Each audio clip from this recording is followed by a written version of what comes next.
வீதி ஒரு கிராமத்திற்கான அடிப்படை தேவையாகும். வீதி சார்ந்து ஏற்படும் பிரச்சனைகள் ஒரு கிராமத்தை பல்வேறு வகையிலும் பாதிக்கின்றன. மட்டக்களப்பு துறைநீலாவணை பகுதியில் உள்ள பல வீதிகள் புனரமைக்கப்படாத நிலையில் உள்ளமை தொடர்பில் இன்று நாம் ஆராய்கின்றோம்.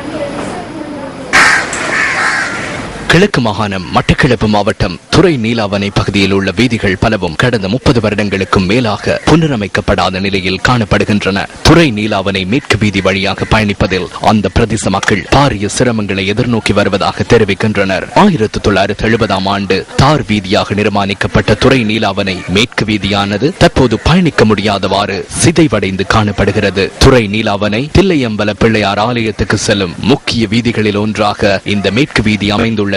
இதேவேளை துறை நீலாவணை பிரதான வீதியும் மிக நீண்ட காலமாக சேதமடைந்த நிலையிலேயே காணப்படுகிறது. 70ஆம் ஆண்டு இங்கிருந்து இளையம்பல பிள்ளையார் ஆலயம் வரையும் உள்ள பகுதி திரு நாகேந்திர ஐயா அவருடைய முயற்சியினால தார் வீதியாக போடப்பட்டது.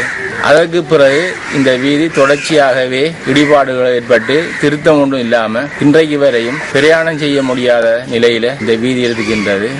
ஆட்டோ ஓடுறதும் பெரிய கஷ்டமா இருக்கு. மடுவும் மட்டையுமா இருக்கிறதால அடிக்கடி கராச்சி போற வேலையாகவும் இருக்கிறது. இந்த வீதிகளை புனரமைத்து தருமாறு அரசியல்வாதிகள் பலரிடம் கோரிக்கை விடுத்தும் இதுவரை யாரும் இந்த விடயத்தில் கவனம் செலுத்தவில்லை என்று இங்குள்ள மக்கள் கூறுகின்றனர். எங்களுடைய கிராமத்தில் ரோட்டு மிச்சம் மோசமாக இருக்கிறது. மடுவு மட்டையுமாக தயவு செய்து சம்மந்தப்பட்டவர்கள் எங்களுக்கு விவரம் தெரிஞ்ச நாள்ல இருந்து இன்னும் கஷ்டப்பட்டு தான் அதில் போய் கொண்டிருக்கோம். பாடசாலை சொல்றதும் பெரிய கஷ்டம்.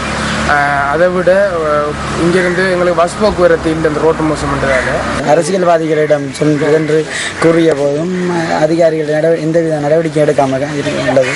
துறை நீலாவணை பிரதேசத்தில் சேதமடைந்து காணப்படும் வீதிகளை மிக விரைவில் புனரமைத்து தருமாறு கோரிக்கை விடுத்து காத்திருக்கின்றனர் துறை நீலாவணை பிரதேச மக்கள். உங்கள் வாழ்க்கை எங்கள் செய்தி.